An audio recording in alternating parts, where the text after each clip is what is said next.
안녕하세요. 반갑습니다. 유수아입니다. 예. 네, 오늘도 여러분들의 취침을 돕고자 이렇게 괴담으로 돌아왔습니다. 예. 그래서 오늘은 나폴리탄 괴담에 대해서 알아볼 건데요. 워낙 유명합니다. 많은 분들께서 이미 아시겠지만 제가 이제 도시전설이나 뭐 아니면은 좀 으스스한 상식들 위주로 많이 진행을 해왔는데 이제 다음은 나폴리탄입니다. 그래서 혹시 모르시는 분들은 저랑 같이 개괄적으로 좀 알아보고 그래야 이제 앞으로 하는 것들을 즐기시는데 무리가 없으실 테니까 오늘은 이 개념에 대해서 알아보는 그런 시간 가져보겠습니다. 지금 여러분들이 보고 계시는 이 화면은 나폴리탄 괴담에 대한 나무위키 문서입니다. 여기 있는 이것이 나폴리탄이라고 하는 요리죠? 네, 요리인데 왜 괴담인가? 이런 것들을 지금부터 알아볼게요. 나폴리탄 괴담은요, 일본의 인터넷 괴담입니다. 공포의 나폴리탄이라는 제목으로도 알려져 있습니다. 일본풍의 경양식 스파게티인 나폴리탄을 이용한 괴담으로 2003년 7월경 인터넷 커뮤니티 사이트인 투채널에 괴담 스레드에 게시돼서 특유의 문체와 내용으로 화제를 불러일으켰습니다. 이야기의 핵심 내용은 나폴리탄이 유명하다길래 스파게티 얘기하는 줄 알고 먹었는데 알고 보니 이라고 하는 것이다. 그러니까 나폴리탄으로 유명한 집에 가서 먹었는데 이게 나폴리탄이 내가 생각하는 그게 아니었나? 라는 데에서 오는 약간 기괴한 느낌이라는 거죠.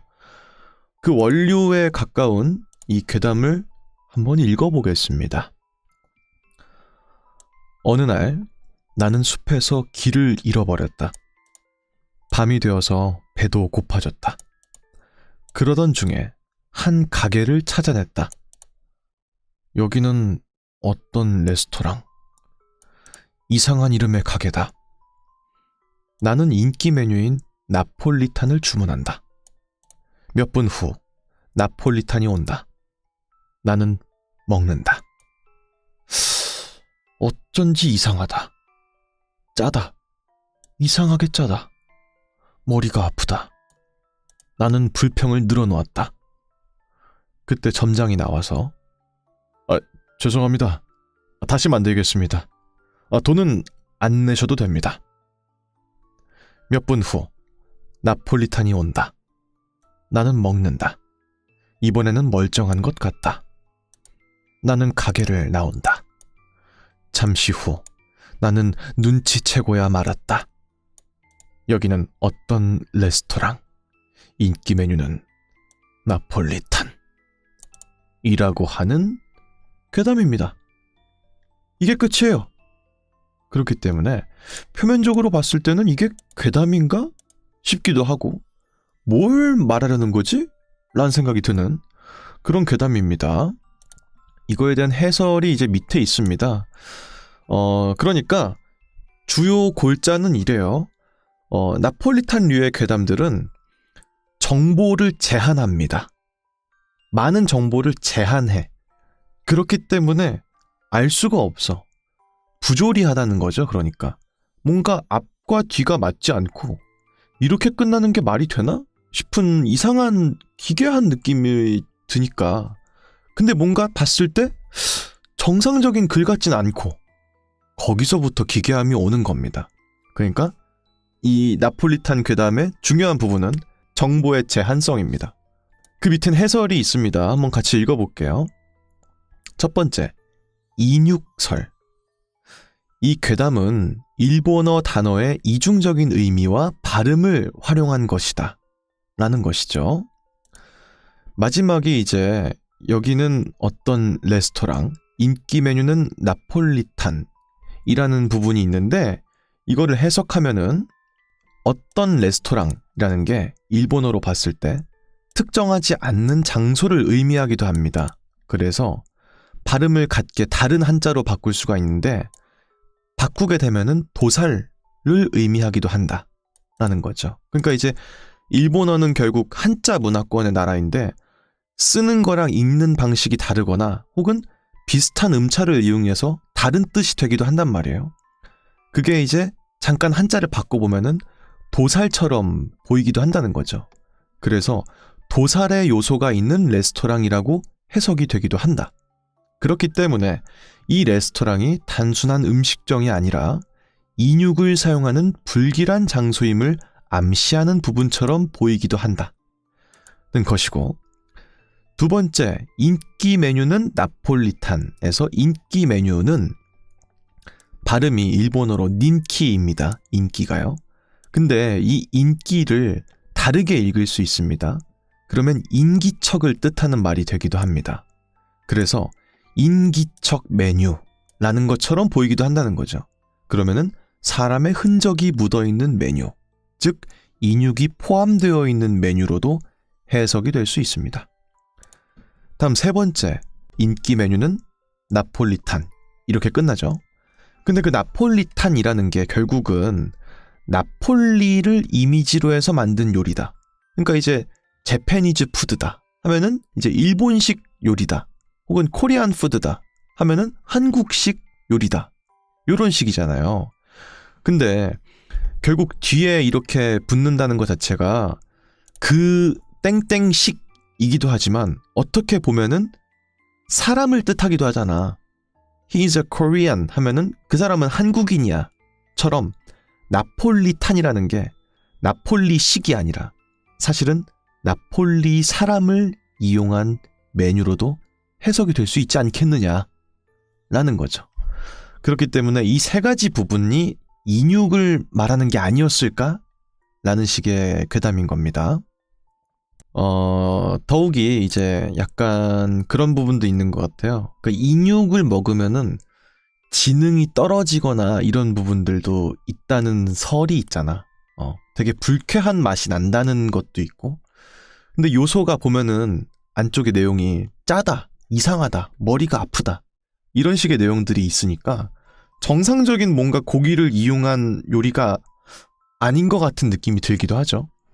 그런 부분에 있어서 인육인 거를 계속 암시하는 괴담이 아니냐, 그런 부분인 거고요. 다음 두 번째 설도 있는데 나폴리탄이 사실은 불결한 요리라는 농담이다 라는 것도 있습니다. 이 괴담은 영어를 잘 모르는 투채널의 한 유저가 나폴리탄이라는 단어가 영미권에서는 속어로 쓰이고 있다는 잘못된 지식을 가지고 만든 괴담이라는 게 정설처럼 받아들여져 왔습니다. 그리고 일본 쪽에서는 이 설이 정설로 받아들여지는 것으로 보입니다. 다만 이는 작성자가 결론을 말해주지 않아서 게시판 유저들이 의미를 해석하는 과정에서 잘못 들어간 정보입니다. 그렇기 때문에 이 언어 유희를 이용한 미국식 조크를 번역해서 올리는 과정에서 괴담처럼 보이게 된 게 원료가 아니었느냐라는 그런 얘기예요. 그러니까 이제 나폴리탄이 이중적인 의미를 가지고 있는 말인데 사실은 그걸 이용해서 이제 괴담처럼 이걸 쓴 거야. 근데 사실은 그게 전혀 아니었던 거죠. 잘못 그 단어를 써가지고 괴담을 만든 건데 어찌됐든 간에 그것 때문에 기묘한 느낌이 드는 괴담이 됐잖아요, 결국은. 그래서 뭔가 이 글 쓴 사람이 사실은 잘못된 단어의 선택으로 요런 알 수 없는 이상한 글이 나온 게 아니겠느냐 라는 설도 있는 겁니다. 단어를 잘못 썼다는 거죠. 다음 세 번째, 마약설도 있습니다. 나폴리탄이 사실은 마약이라거나 다른 수상한 물질이었다는 설입니다. 첫 번째, 나폴리탄 접시에 약이 들어가 있었기 때문에 감각이 멀쩡한 상태에서 먹은 나폴리탄은 맛이 이상했습니다. 보면은 맛이 짜다, 이상하다, 불쾌하다, 머리가 아프다 뭐 이런 묘사가 있죠. 그게 이제 마약이었기 때문에 이상하게 맛이 느껴지는 게 아니었을까 하는 설이고요. 그리고 이제 맛이 이상한데요 마스터? 라고 하니까 그 마스터가 다시 내어줬잖아요. 그때는 이미 첫 번째에서 마약이 든 음식을 먹었기 때문에 맛이 감각이 흐려져서 정상적인 나폴리탄이네? 라고 느꼈다는 거지. 그렇기 때문에 안에 들어가 있는 게 사실은 마약이 아니었을까라는 그런 설이고요. 마지막에 나왔을 때 점점점 이게 많잖아요. 잠시 후 나는 눈치채고 말았다. 점점점. 여기는 어떤 레스토랑 점점점. 인기 메뉴는 점점점 나폴리탄. 이렇게 끝난단 말이에요. 결국은 이게 마약을 먹었기 때문에 흐리멍덩한 그런 상태에서 약간 자기가 읊조리듯이 말았던 게 아니었을까. 잠시 후 나는 눈치채고 말았다. 여기는 어떤 레스토랑, 인기 메뉴는 나폴리탄. 요렇게 지능이 떨어진 채로 말하면서 끝이 난 게 아니었을까? 라는 식의 이제 결론이 난 겁니다. 근데 이제 이거는 결국은 뭐가 정답인진 몰라요. 해석을 사람들이 그렇게 하고 있는 것일 뿐. 그렇기 때문에 글 쓴 사람이 명확하게 다 짚어줬더라면 사실 나폴리탄이 이런 뜻인데요. 이러면서 짚어줬으면은 하나도 안 무서웠을 것이다. 그렇지만 정보가 상당량이 제한되어 있기 때문에 이것 때문에 기묘한 느낌을 주는 이야기가 되어버렸다. 여기서부터 많은 영감을 얻은 사람들이 이 나폴리탄 느낌이 드는 괴담들을 만들어내게 됐고, 그게 이제 통칭 나폴리탄 괴담이라는 하나의 장르로 만들어지게 된 것입니다. 이거랑 유사한 많은 나폴리탄 계열의 괴담들이 있습니다. 그래서 조금 알아볼 건데요. 옛날에 잠깐 봤던 것 중에 하나인데 빌딩 속의 밀실이라는 게 있는데요. 같이 알아볼게요. 빌딩 속의 밀실. 일본의 나폴리탄 괴담입니다. 어느 부동산 중개업자가 시내의 한 빌딩을 중개받는다. 빌딩의 설계 도면을 받아서 방의 구조를 보는데 이상하게 출입구가 없는 방이 하나가 있는 것이다. 의아하게 여긴 업자는 직접 빌딩을 방문한다. 그런데 실제로 빌딩 1층의 한 가운데에 벽과 기둥이 가로막고 있는 공간이 있는 것을 보고 벽을 허문 뒤 들어가 봤더니 다다미가 깔린 방이 있고 그 한가운데에는 식탁과 김이 나는 밥 한 그릇이 놓여 있었다. 라고 하는 짧은 이야기입니다. 그러니까 어떤 사람이 건물을 매입하려고 부동산 중개업자한테 빌딩을 소개를 받은 거예요. 그래서 이게 이제 빌딩의 도면입니다. 볼 거 아니야, 당연히. 사야 되니까. 근데 뭔가 알 수 없는 공간이 가운데에 있는 거야. 근데 설계 도면들은 보통 문이나 뭐 창문이나 이런 것들이 다 이제 약속되어 있는 기호 같은 걸로 표기가 되어 있는데 여긴 그냥 막혀 있고 공간이고 문도 없고 아무것도 없어. 저기가 뭐야? 싶으니까 이제 구매하기 전에 한번 가본 거죠. 진짜 벽이 있는 거야. 벽으로 가로막혀 있는 뭔가 정사각형의 공간이 있는 거죠, 실제로. 뭐길래 싶으니까 이제 한번 부셔본 거지, 한번. 부숴봤는데 다다미 알죠? 그 일본식 다다미. 그런 게 깔려있는 전혀 어울리지 않는 그런 공간이 있었고 그 한가운데에는 식탁이 있고 그 식탁 위에는 아직도 김이 나고 있는 밥 한 그릇이 덩그러니 놓여 있었다. 라는 괴담인 겁니다. 알 수가 없잖아. 왜 저기 있는 건데. 이 건물의 저것의 용도는 무엇이며 왜 있는 것이고 무엇을 위한 것인지에 대한 이유가 하나도 안 써 있잖아요.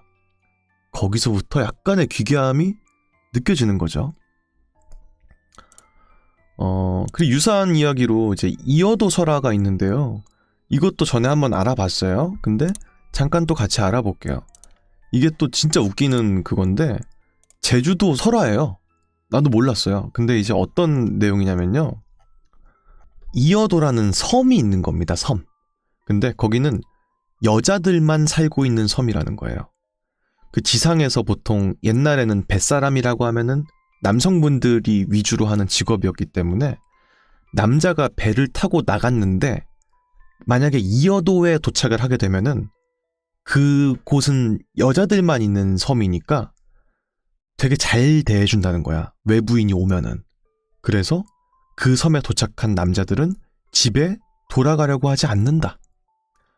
그래서 유부남들도 그 섬에 가게 되면 돌아오지 않았고 자녀들은 이어도에 간 아빠를 하염없이 기다렸다. 이런 이야기입니다. 이런 제주도 설화가 있는 거예요. 근데 단순히 여기까지만 보면은 그냥 이야기인가 보다 싶은 부분이 있는 건데 그 밑에는 약간 괴담 같은 느낌이 드는 부분이 있어요. 어떤 어부가 배를 타고 폭우가 쏟아지는 바다에서 방향을 잃게 되었어요. 그래서 처음 보는 작은 섬에 도착했는데 대충 초등학교 운동장 같은 작은 면적의 섬이었고요. 자갈과 바위밖에 없는 그런 섬이었습니다. 그런데 섬 한가운데에 돌을 쌓아 올려 만든 사당 같은 게 보인 거죠.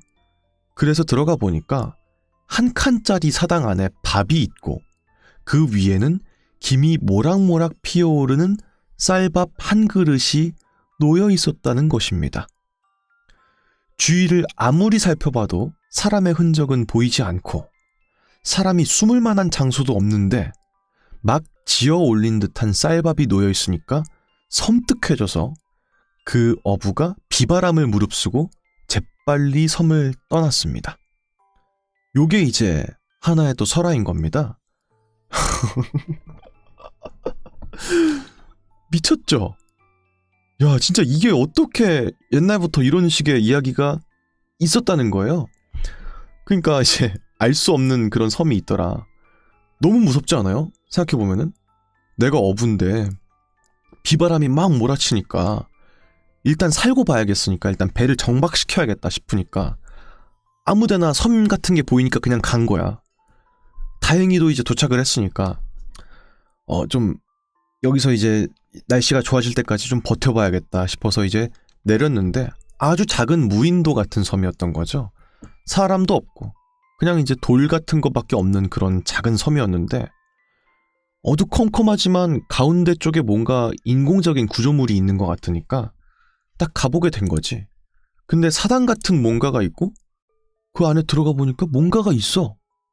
근데 식탁이 있고 거기 위에 모락모락 김이 나는 쌀밥이 올려져 있던 겁니다.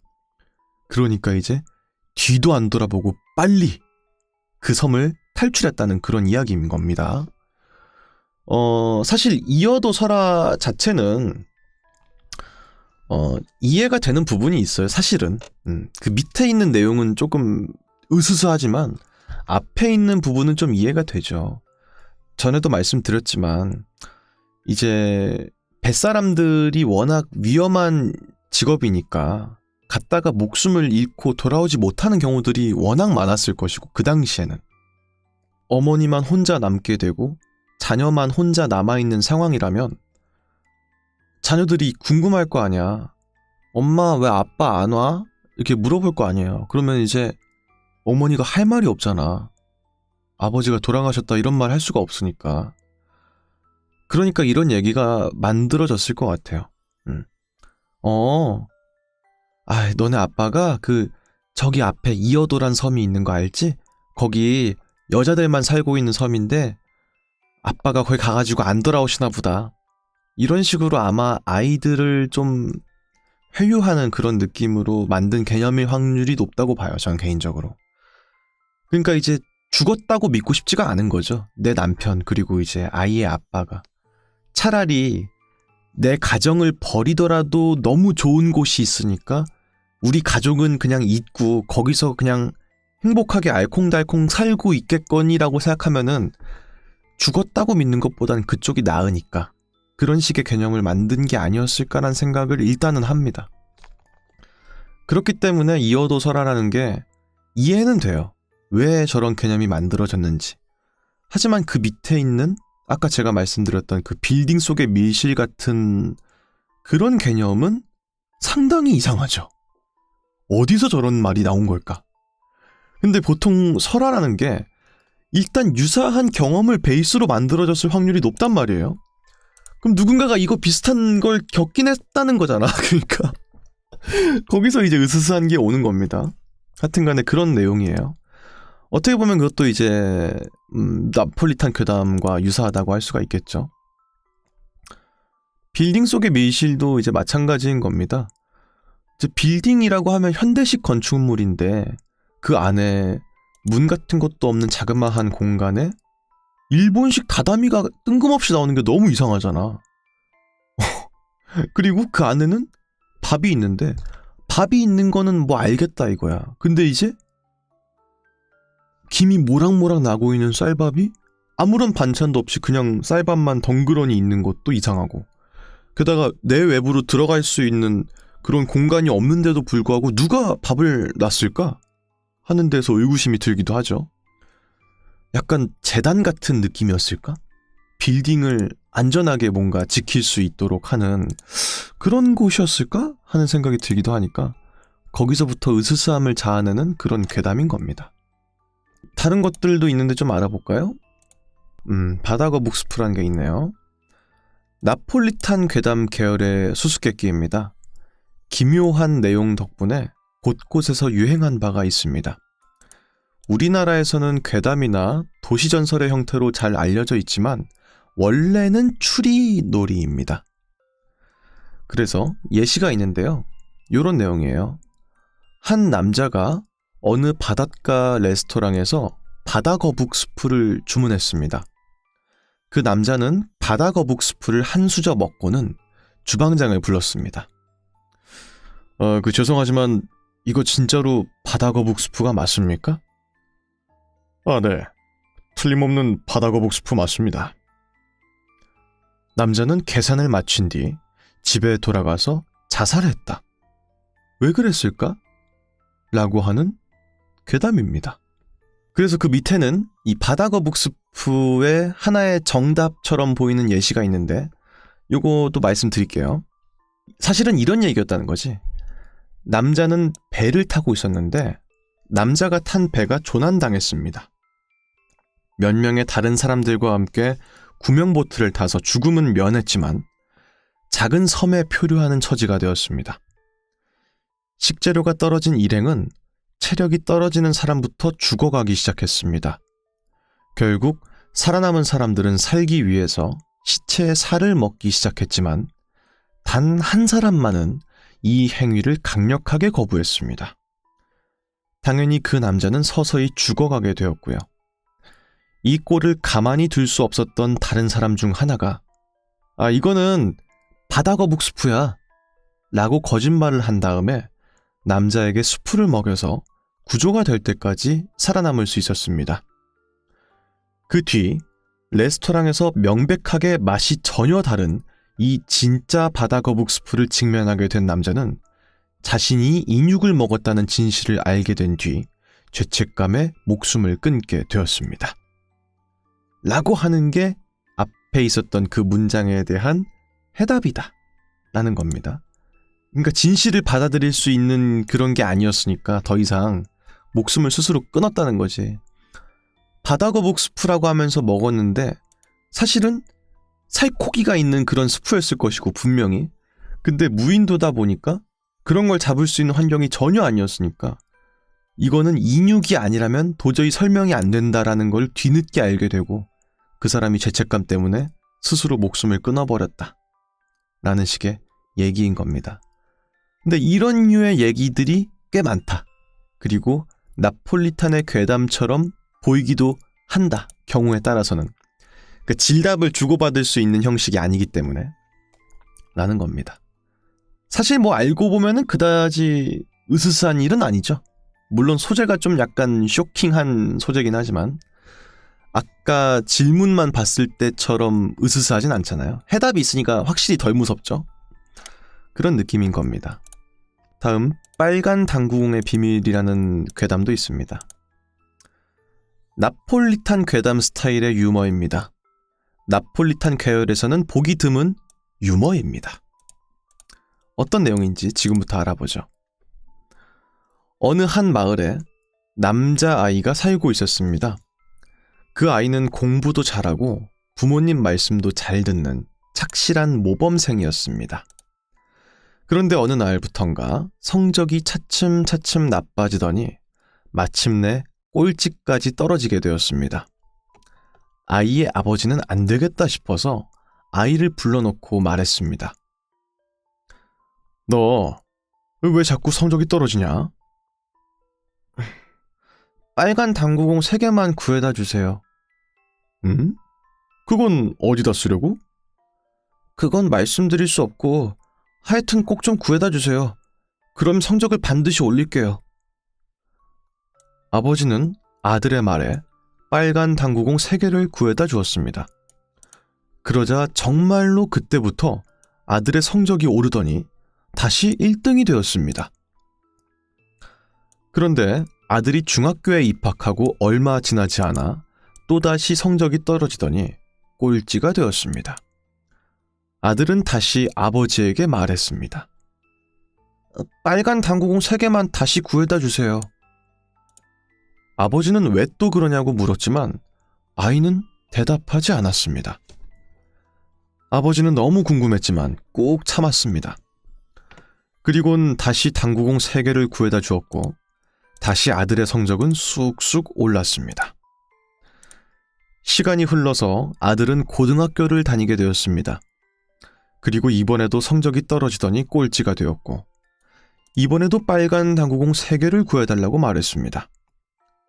아버지는 또 궁금했지만 꾹 참고 당구공을 구해주었습니다. 그러자 아들은 성적이 다시 올랐고요.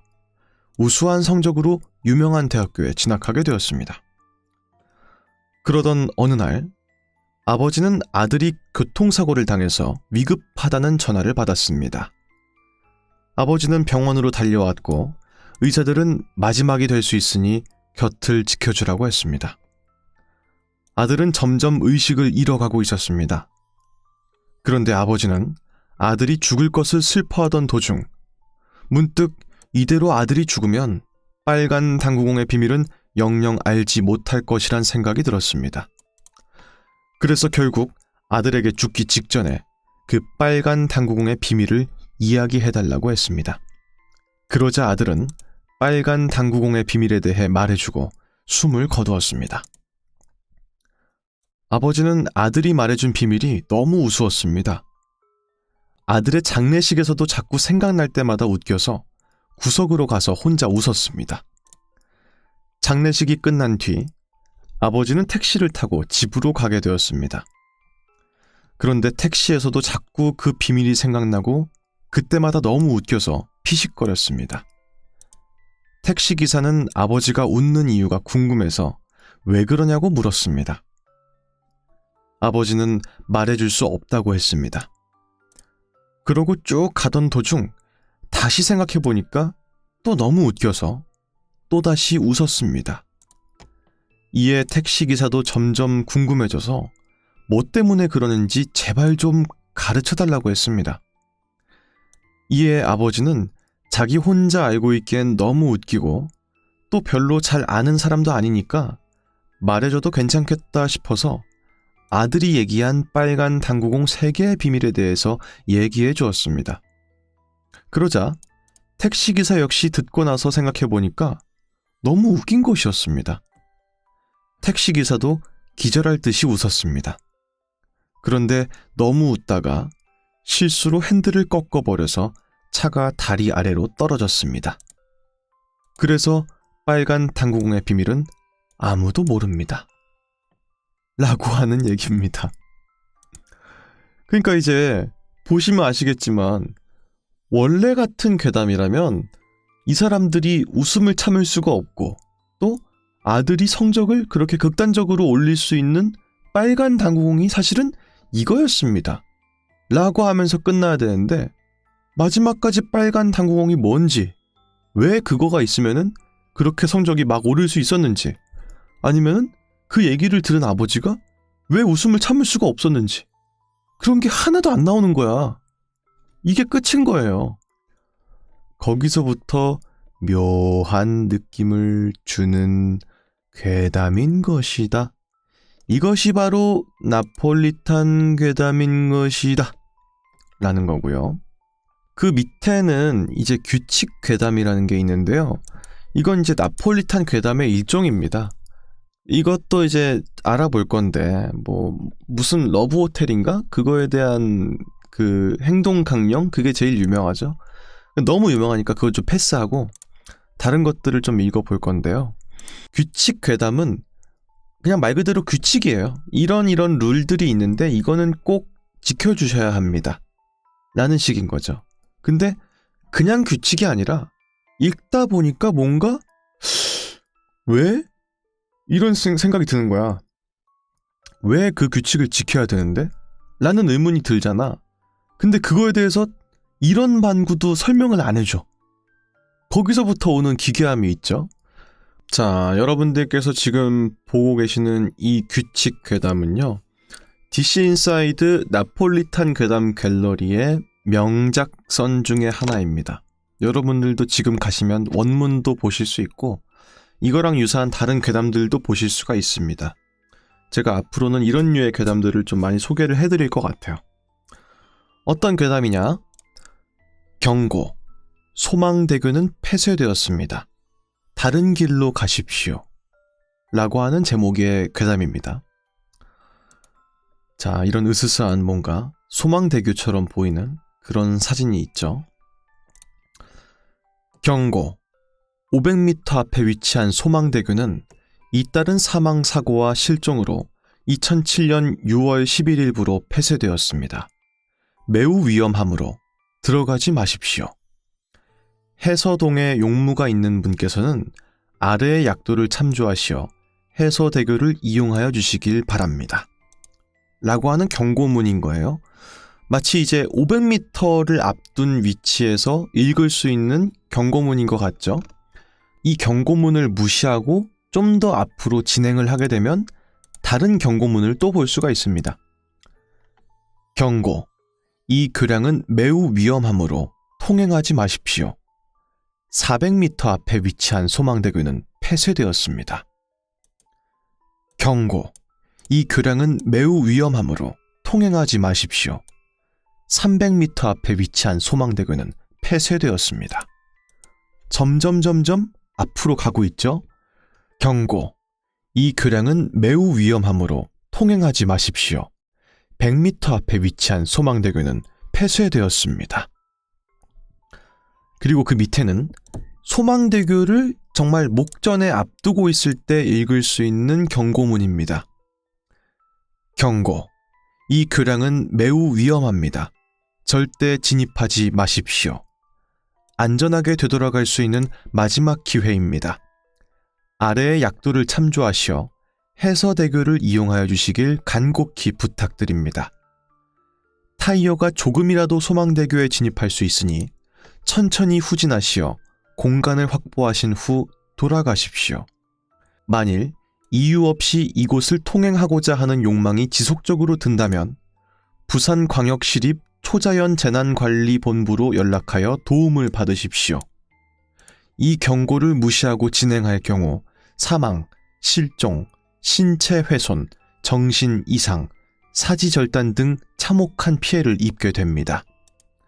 톨게이트 이용요금 소형 1,200원, 경차 600원 이라고 하는 이게 마지막 경고인 거죠. 근데 뭔가 요상해요. 안에 써있는 내용이. 일반적인 경고문이라면은 그냥 이제 폐쇄되었으니까 돌아가십시오. 이 정도만 써있는 게 이제 일반적인 그건데 이유 없이 여기를 들어가고 싶다는 욕망이 든다면 다른 곳에 연락을 취해서 도움을 받아달라. 근데 왠진 몰라. 왜 이 대교를 이유 없이 가고 싶어하는 욕망이 드는 사람이 있는 건지에 대한 거는 아무런 설명이 없는 거죠. 그리고 보통 이제 이런 데에 들어가게 되면은 발생할 수 있는 모든 것의 책임은 본인에게 있습니다. 이런 식으로 적혀있기 마련인데 그게 아니라 사망, 실종, 신체 훼손, 정신 이상, 사지 절단, 참혹한 피해를 입게 될 수 있습니다. 근데 왜? 왜 이런 피해를 입을 수가 있는 건데? 라는 게 안 써있죠. 어쨌든 간에 이게 이제 마지막 경고문인 거고요. 지금부터는 이 소망대교에 들어가게 된 다음에 볼 수 있는 경고문에 대한 얘기인 겁니다. 경고, 뒤를 돌아보지 마시오. 여기부터는 소망대교입니다. 잠시 차량을 정차하시고 이 영수증에 적힌 내용을 꼼꼼히 숙지하십시오. 방금 통행료를 계산하는 과정에서 톨게이트 직원과 눈이 마주치지 않으셨다면 15분 정도는 정차하셔도 무방합니다. 단, 그 이상은 정차하지 마십시오. 아래의 내용을 참조하시어 부디 살아서 도착하시기를 바랍니다. 그럼 행운을 빕니다. 라고 적혀 있습니다. 이제 여기 나와 있는 이 내용들은 이제 여기를 들어갔을 때 톨게이트를 끊게 되잖아요. 아까 이제 요금이 보면은 소형은 1,200원이고 경차는 600원이다. 이런 식으로 써 있는데 거기서 받은 영수증에 적혀 있는 내용인 겁니다. 0번째, 톨게이트 직원과 눈을 마주치지 마십시오. 이미 마주쳤다면 그것은 곧 창문을 두드리며 영수증을 보여달라고 요구할 것입니다. 새끼손가락을 물어서 출혈을 낸 후 본 영수증을 붉게 칠하십시오. 글자 부분을 전부 덮을 정도로 칠하셔야 합니다. 영수증을 완전히 피로 칠하셨다면 창문을 내려 건네준 뒤 입을 최대한 벌리십시오. 직원이 확인 감사합니다. 라는 말과 함께 영수증을 입에 넣어준다면 성공한 것입니다. 꼭꼭 씹어 삼키는 걸 보여준 뒤 재발급을 요청하십시오. 직원은 친절히 새 영수증을 건네줄 것입니다. 만약 영수증을 본 직원이 자신을 속이려 했다면서 화를 낸다면 도망칠 생각 마시고 가만히 눈을 감으십시오. 라고 적혀 있는 건데 어떤 게 기괴한 거냐면요. 여기서 하라고 하는 행동 지침이 이 세상에서 있을 법한 행동 지침이 아니야. 받은 영수증을 새끼손가락을 깨물어서 피를 낸 다음에 새빨갛게 전부 칠하고 그 직원에게 보여줘. 그 다음에 입을 아 하고 벌리고 있으면은 그 직원이 당신의 입에다가 그 영수증을 넣어줄 겁니다. 라고 하는 모든 것들이 부조리하잖아요. 이치에 맞지 않잖아요. 근데 당연하다는 듯이 그냥 계속 설명을 하고 있잖아. 그게 기괴한 거예요, 그게. 그러니까 이제 저는 이제 연기 같은 걸 공부하니까 이런 것들에 대해서 약간 좀 민감하게 반응한 부분이 있는데 사람은요 한마디도 안 해도 저 사람이 뭔가 이상한 사람이다 라는 걸 간파할 수 있어요. 한마디도 그 사람이랑 안 나눠도. 왜냐? 공기가 달라요. 뭔가 이상하거든. 여러분들 생각해보세요. 지나갈 때 저 사람 어떤 종교단체에서 포교 활동한다고 둘이서 짝지어서 다니는 사람들 있잖아요. 근데 멀리서 봐도 아, 저 사람들 나한테 와가지고 말 걸겠구나라는 게 딱 느껴지죠. 근데 이상하지 않아요? 그 사람이랑 한마디도 안 나눴는데 그런 느낌이 들잖아. 그 사람들이 하는 말들이 다 이상한 말들이 아니거든요? 실제로 말을 걸어도? 근데 자기네들만 알고 있는 어떤 이상한 개념을 계속 눈 하나 깜짝 안 하고 말하니까 그게 무서운 거예요. 그런 느낌인 겁니다. 이 규칙 괴담이 두려움이 오는 건 거기서부터인 거죠. 다음 0번째 다음으로 첫 번째 규칙이 있습니다. 뒤를 돌아보지 마십시오. 룸미러와 사이드미러에 아무것도 비치지 않는다고 해서 이 경고를 무시하지 마십시오. 소망대교에 진입한 순간 그것은 언제나 당신의 뒤에 있습니다. 절대 눈을 마주치지 마십시오.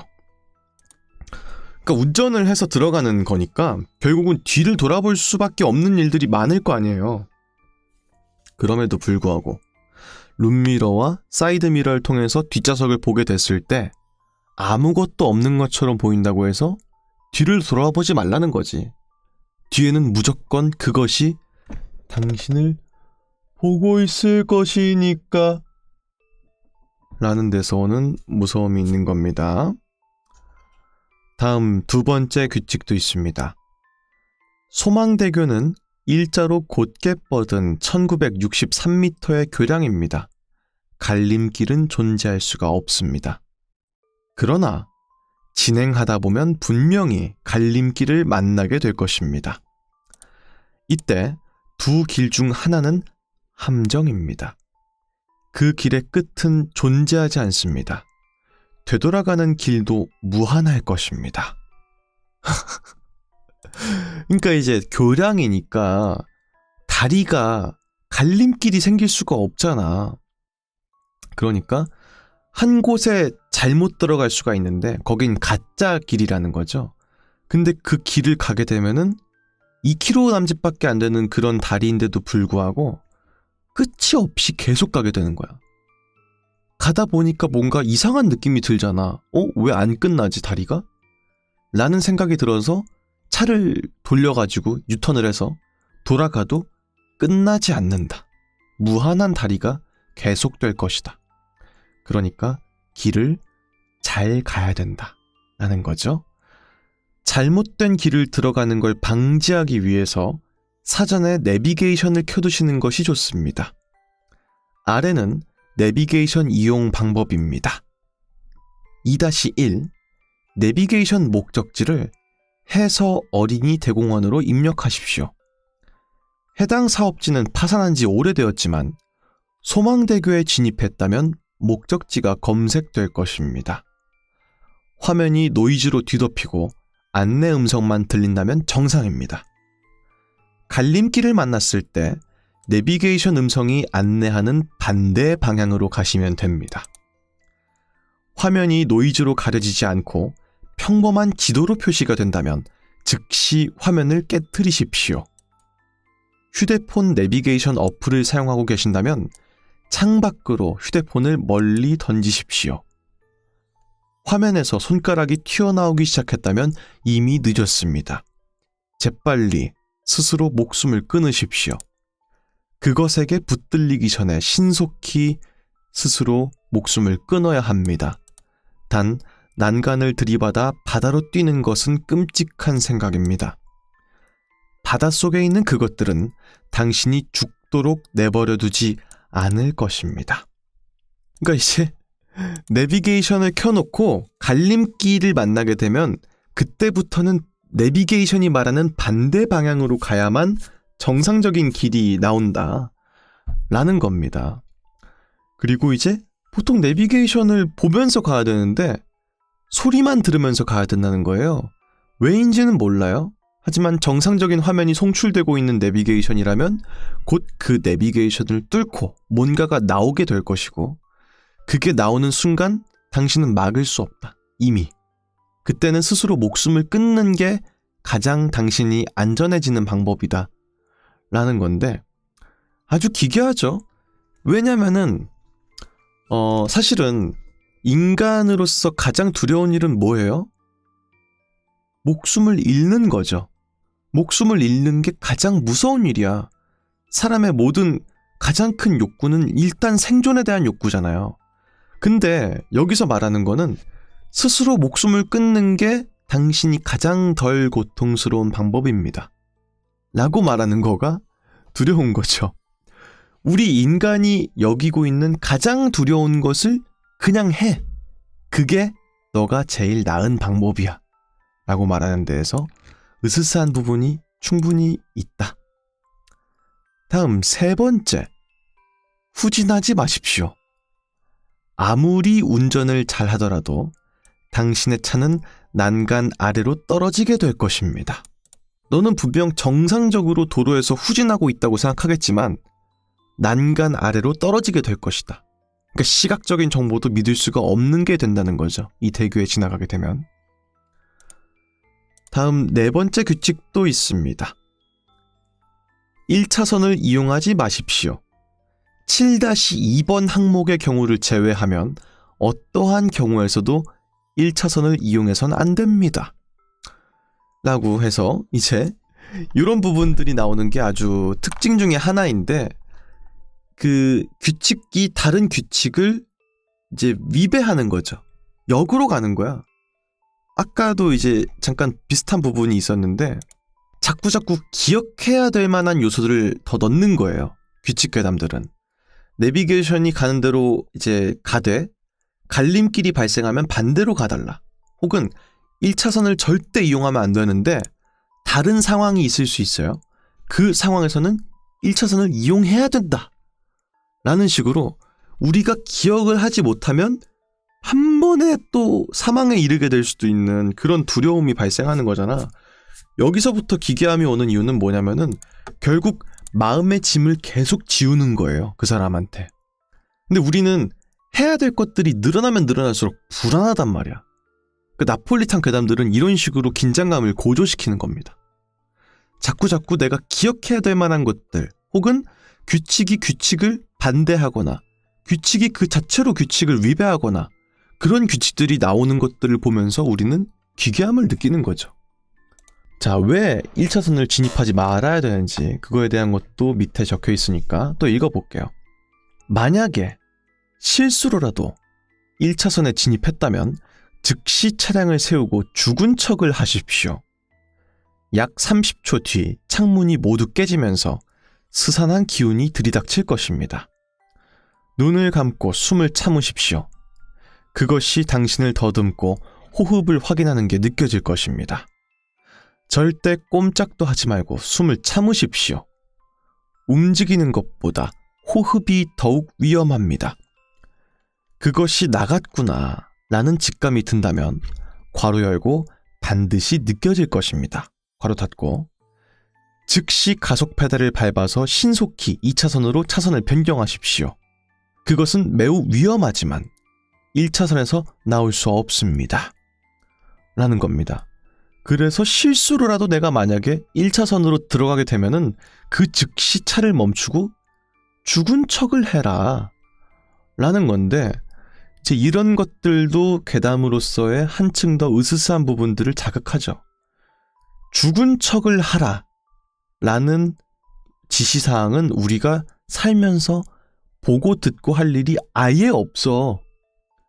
우리가 뭘 할 때 죽은 척을 해야 됩니다. 라는 식의 경고를 본 적이 없잖아. 근데 이 경고문은 천연덕스럽게 죽은 척을 해라. 라고 말하는 거예요. 그 이치랑 뭔가 안 맞는 걸 권하니까 거기서부터도 뭔가 묘한 느낌이 들죠. 다음 4-1번 주의사항도 있습니다. 갓길 또한 진입하지 마십시오. 갓길은 더욱 위험합니다. 진입 즉시 차량은 난간 아래로 떨어질 것입니다. 라는 건데 갓길이라는 것은 결국 정해져 있는 차선의 밖에 있는 곳인 건데 잠깐 쉰다든지 규칙을 기억하기 위해서 잠깐 난간 쪽에다가 차를 대고 싶잖아. 그래서 갓길 쪽으로 가면은 즉시 차가 아래로 떨어지게 된다는 거죠. 그러니까 이제 당신이 보고 있는 그런 어떤 시각적 정보도 다 믿을 수 없는 것이니까 절대 믿지 말아달라 라는 식의 얘기인 겁니다. 다음 5번째 규칙입니다. 차에서 내리지 마십시오. 10번 항목에서처럼 극히 짧은 거리를 이동하는 것이 아니라면 절대로 내리지 마십시오. 무엇이 보이고 어디로 가고 있던 어느 순간 당신은 넘어지게 될 것입니다. 그리고 난간 아래로 떨어지게 될 것입니다. 다시 알립니다. 난간 아래는 그냥 바다가 아닙니다. 라는 식인 거죠. 그러니까 뭐길래 그 바다 아래에 있는 게 아까부터 바다에서 뭔가 기어 올라올 것이다. 당신은 바다에 떨어져도 죽지 못하고 그것들이 당신을 뭘 할 것이다. 이런 식인 건데 안 나오지. 마지막까지. 절대 안 알려줘. 그런 부분들이 기괴하죠. 다음 6번째 규칙도 있습니다. 규정 속도를 유지하십시오. 규정 속도는 90 미만 45 초과입니다. 규정 속도를 넘지 말되 되도록 빠른 속도를 유지하십시오. 그러나 시속 90을 넘기는 일은 절대 있어서는 안 됩니다. 이는 도로교통법 관련 항목이 아닙니다. 부디 이 경고를 무시하는 일은 없기를 바랍니다.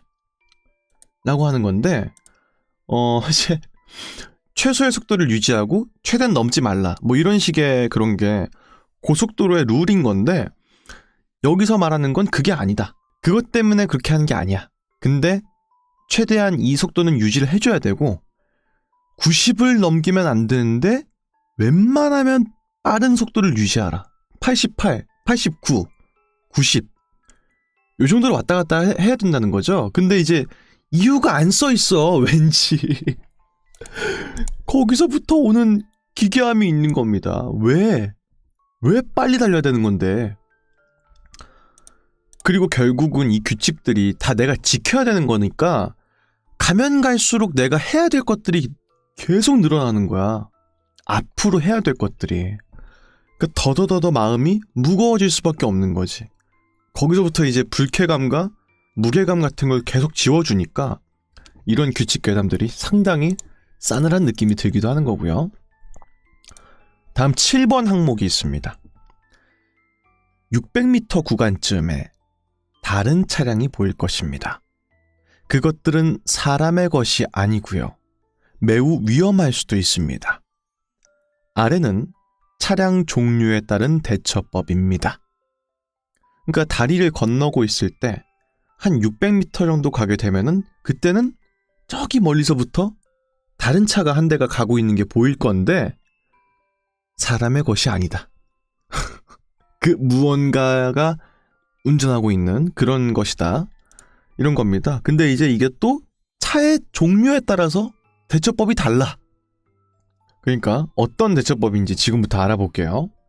7-1 1차선으로 주행 중인 차량 번호 7798 흰색 소나타. 이걸 발견하게 되면 2차선으로 나란히 주행하면서 속도를 맞추십시오. 어느 순간 상대 차량이 사라진다면 잘 대처한 것입니다. 만약 상대가 방향 지시등을 켜면서 당신 앞이나 뒤로 끼어들고자 하는 경우가 있을 수 있습니다. 이 경우에는 절대 비켜주지 마시고 창문을 내려서 해서 어린이 대공원은 좌회전입니다 라고 크게 소리치십시오. 그것이 비상등으로 감사를 표한 뒤 난간을 들이받아 추락했다면 안심하셔도 좋습니다. 만일 그것이 1차선 밖으로 나왔다면 신속히 목숨을 끊어서 그들과 하나가 되는 일을 방지하십시오. 라는 겁니다. 그러니까 이제 왜인진 모르지만 창문을 빨리 내려서 그 어린이 대공원은 좌회전이에요, 좌회전. 그럼 그 차가 그 말을 듣고 비상 깜빡이 있죠? 그게 이제 보통 감사하다는 뜻으로 쓰이죠. 그걸 켜면서 난간으로 들이받아서 추락을 하게 된다는 거야, 그 차가. 그렇게 되면은 안심해도 좋다. 근데 그걸 내가 만약에 못 막았어. 그래서 그게 1차선 밖으로 나와서 내가 있는 곳으로 왔거나 내 옆에 있는 3차선으로 왔다. 그러면은 그냥 스스로 목숨을 끊는 게 가장 빠른 방법이다. 뭐가 된 건진 잘 모르겠지만 그들과 하나가 되는 일은 막아야 된다. 라는 걸 봤을 때 이런 시도를 실패한 사람들이 그 차에 타고 있는 것처럼 보이죠, 뭔가. 다음 7-2번 1차선으로 서행 중인 차량 번호 8651 파란색 BMW 5시리즈 차량일 경우에 위협적으로 차선을 변경해서 그것의 앞을 가로막으십시오. 그것은 상향등과 경적을 남발해서 분노를 표출할 것입니다. 창문을 내려서 욕설 등으로 도발한 뒤 브레이크를 밟아서 그것을 멈춰 세우십시오. 완전히 정지된 것을 확인한 후 신속하게 2차선으로 나오십시오. 이 모든 행동은 빠르고 정확하게 실시되어야 합니다. 2차선으로 나왔다면 속으로 30초를 세면서 자살하기 위한 도구를 미리 준비해 두십시오. 30초 뒤 BMW의 차량의 창문이 모두 깨지고 난간 아래로 추락한다면 안심하셔도 좋습니다. 하지만 당신의 차량 유리가 깨진다면 그 자리에서 스스로 목숨을 끊으십시오. 절대로 산채로 그것에게 잡히면 안 됩니다. 라고 하는 겁니다. 그러니까 지금 하는 말이 뭐예요, 결국은? 1차선에서 천천히 달리고 있는 BMW 차량을 봤으면은 공격적인 운전을 해서 그 차를 위협하라는 거야. 근데 우리가 일상적으로 위협 운전, 공격적인 운전은 하지 마세요. 라고 하는데 얘는 정반대인 거죠. 그 앞 차선으로 끼어들어서 갑자기 급브레이크를 밟아가지고 뒷차가 가는 걸 계속 막아. 이런 식이면 뒷차가 막 상향등 켜면서 빵빵거리고 화낼 거 아니야. 거기서 멈추지 말고 창문을 내려서 욕을 또 한 사발이를 해. 그럼 이제 뒷차가 계속 분노하겠죠. 그런 식으로 해가지고 그 차를 멈춰 세우라는 거야. 그렇게 해서 그 차가 멈추면은 나는 빨리 2차선으로 나와야 돼. 왠진 몰라요. 근데 그렇게 해라고 계속 말하는 거죠. 그리고 만약에 그 차가 이런 시도를 했는데 실패를 하게 되면은 빨리 스스로 목숨을 끊어야 된다. 라고 결국 또 죽음을 또 종용하고 있는 말인 거죠. 마지막은 또. 아까 이제 댓글창에도 지금 말씀이 좀 오고 가고 있는데 이게 또 묘하게 현실성이 약간 좀 있어요. 그래서 첫 번째 그 7-1 그 흰색 소나타는 보통 소나타가 대중적인 이미지고 뭐 안전운전을 하거나 뭐 이런 느낌이죠. 그러니까 운전자가 뭔가 난폭 운전을 하는 느낌은 아니죠. 일단 기본적으로. 근데 두 번째 차는 BMW 5 시리즈인데 파란색이잖아. 이런 차들은 이제 인터넷에 있는 그런 선입견 중에 하나가 난폭 운전을 많이 한다. 뭐 이런 식의 그런 개념이 있단 말이에요. 그러니까 이런 것들을 약간 반영한 부분들이 있기 때문에 상당히 시각적으로 그려지는 부분들이 있다. 그래서 더 묘하게 현실적이기 때문에 더 무서운 느낌이 들기도 한다. 라는 겁니다. 다음 7-3 세 번째 차입니다. 4차선으로 주행 중인 차량 번호 0527 15톤 덤프트럭일 경우 그것은 당신을 발견한 즉시 옆으로 붙어서 1차선이나 갓길로 밀어내려 할 것입니다. 이 경우 트럭 운전석을 주시하십시오. 지저분한 중년 남성이 탑승해 있을 것입니다. 그것이 만약 졸고 있다면 경적을 울려서 깨우십시오. 위협을 그만두고 비상등을 전멸하면서 사과한다면 안심하셔도 좋습니다. 그러나 목이 기괴하게 꺾인 상태로 당신을 응시하고 있다면 자살을 위한 도구를 준비한 뒤 살기 위해 노력해 보십시오. 운전 실력이 출중하다면 어느 순간 그것이 사라질 때까지 살아남을 수도 있습니다. 만약 그것에게 밀려서 갓길이나 1차선에 진입했다면 즉시 스스로 목숨을 끊으십시오. 라는 겁니다. 여기도 이제 묘하게 이제 약간 현실성이 있는 게 이제 이런 덤프트럭 운전하시는 분들은 보통 물건을 떼다가 어디다 갖다 놓는 분들이다 보니까 보통 장거리인 분들이 많아. 그래서 이런 분들이 애석하게도 졸음운전하는 분들이 좀 많아요. 그러다 보니까 이 운전하시는 분들은 다 아실 거예요. 도로에서 차선을 좀 아슬아슬하게 가거나 약간 침범해 오는 그런 덤프트럭들이 되게 많습니다. 보통 졸고 있는 경우들이거든요. 그러니까 이 소망대교를 건너고 있는데 다른 차들은 다 1차선에 있던 차들이잖아. 근데 얘는 4차선에서 있다는 거예요, 차가. 왜냐면 덤프트럭이니까. 화물차는 보통 도로의 맨 끝에 있죠. 근데 그 차가 갑자기 내 쪽으로 오는 거야. 결국 그게 무슨 뜻이에요? 내 쪽으로 온다는 건 내가 차를 꺾어야 된다는 거야. 어디로? 1차선으로. 그러니까 내가 가면 안 되는데 이쪽으로 가게 될 수밖에 없단 말이야. 그때 이제 그 사람이 어떤 사람인지를 좀 보라는 거죠. 운전석을 봐서 어떤 아저씨가 타고 있을 건데 졸고 있기 때문에 내 쪽으로 계속 차가 오는 거라면은 빵빵빵빵 해가지고 깨우라는 거야. 그럼 그 사람이 졸다가 퍼뜩 깨가지고 이제 미안하다는 의미의 깜빡이를 켜면서 다시 원래 차선으로 가게 될 거다. 그렇게 되면은 오케이. 안전한 겁니다.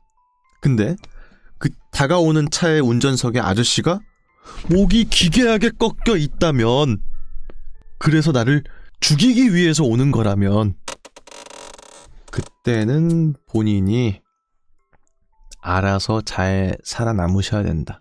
본인이 가지고 있는 운전 스킬로 살아남으셔야 된다. 운이 좋다면 당신이 살아남을 수도 있다. 운이 없다면 꼼짝없이 죽는 일밖에 없을 것이다. 라는 식의 이야기입니다.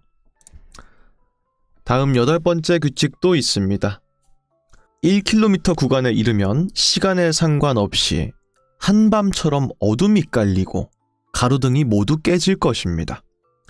즉시 시동을 정지하고 정면을 응시하십시오. 곧 10여 미터 앞에서 다리의 일부가 무너져 내리고 양옆 난간 너머에서 그것들이 기어 올라올 것입니다. 그리고 무너진 곳으로 느적느적 걸어가서 스스로 뛰어내릴 것입니다. 2006년 소망대교 붕괴 사고로 친족을 잃은 분들이라면 익숙한 얼굴을 볼 수도 있을 것입니다. 동요하지 마십시오. 그리고 시선을 떼지 마십시오. 정면을 응시한 채 그들과 함께하고 싶은 욕구를 참아내십시오. 모두 뛰어내리고 난 뒤 다리가 스스로 복구가 된다면 시동을 켜고 진행하십시오. 이때 창문을 내리고 최대한 큰 목소리로 죄송합니다. 길을 잘못 들었습니다. 라고 소리치십시오. 라는 겁니다. 그러니까 이제 이 대교가 거의 2km 남짓한 그런 길이기 때문에 한 절반쯤 오게 되면은 낮이든 밤이든 갑자기 가로등이 다 깨지고 엄청나게 어두워진다는 거죠. 그렇게 되면은 시동을 끄고 앞에 봐야 돼. 그러면은 뭔진 모르겠지만 다리가 우르르르 무너지면서 바다에서 그것들이, 뭔진 모르겠지만 그것들이 뛰어내릴 것이다 라는 겁니다. 근데 그게 2006년 당시에 사망했던 가족을 가지고 있는 유가족이라면 친족의 모습이 보일 수도 있다. 하지만 그렇다고 해도 동요하지 말아달라. 이미 그들은 죽은 자이기 때문에. 그리고 절대 시선을 피하지 말라. 하지만 동시에 그거를 보면은 자기도 모르게 뛰어들고 싶은 욕망이 든다는 거지. 왠진 모르지만 그런 욕구를 최대한 참아야 된다 라는 식의 얘기인 겁니다. 이 8번 항목은 참 잘 썼다는 생각이 드는 게 이 대교가 있잖아요. 아까 보시면 아시겠지만 경고문이 정말 수도 없이 많았어요. 근데 그럼에도 불구하고 이 다리에 들어가는 사람들은 도대체 누구인가? 왜 들어가는 건데 도대체? 가지 말라고 그렇게 말하는데 왜 들어가는 건데? 라고 했을 때 이 8번 항목 때문에 약간 납득이 되죠. 만약에 그 다리 붕괴 사고로 친족을 잃은 유가족이라면 이 8번에 써있는 이거만이라도 보고 싶으니까, 사망한 사람이 움직이고 있는 모습을 볼 수 있으니까 이 다리에 위험을 무릅쓰고서라도 올 수 있을 것 같다는 생각이 들죠. 나라면 그럴 것 같아요. 내가 만약에 사고로 가족의 어떤 누구를 잃은 그런 유가족이라면 저게 분명 가짜인 걸 알지만서도 보고 싶지 않겠어요? 마지막으로 그 사람이 또 움직이고 있는, 내가 알고 있는 그 사람이 움직이는 모습을 보고 싶지 않겠습니까?